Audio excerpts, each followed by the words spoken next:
and which is near the end of the book. See how it goes. It wasn't easy going home, and when she turned the key in the lock, her heart sank a little, and it sank even more when she waded through a pile of brown envelopes on the floor. Probably bills, she said to herself. It wasn't the kind of homecoming that she was waiting for. She sat on the sofa and the silence enveloped her like a big dark cloud. She'd grown accustomed to loud music and loud conversations and the clink of cutlery and bottles of wine. But now all she had was silence. After about 5 minutes, she decided to turn on the radio. At least I can hear someone talking, she said to herself. Unfortunately, after 10 minutes of playing Mozart, the announcer took a break. They were all adverts for cruise ships. It made Anne laugh, but it also made her homesick for a new home abroad on ship.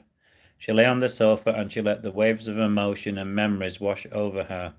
They were so clear that it was as if she was back on the ship. She could smell the salty sea, hear the rolling waves, and hear the piercing cry of the seagulls. When she came out of her daydream, she looked round the room and wondered what to do with herself. She decided to turn on the TV. It was holiday programs. As the English rain thrashed against the windows, she decided to tune in and see a bit more sunshine. Chapter 29, Boring. By the time it was 10 p.m., she was tired and ready for bed, with all of the running around, and she just wanted to sleep. She hoped that she would have an exciting dream. It was better than her new reality.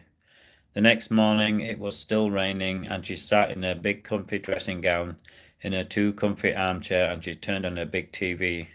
After an hour she began to flip the channels.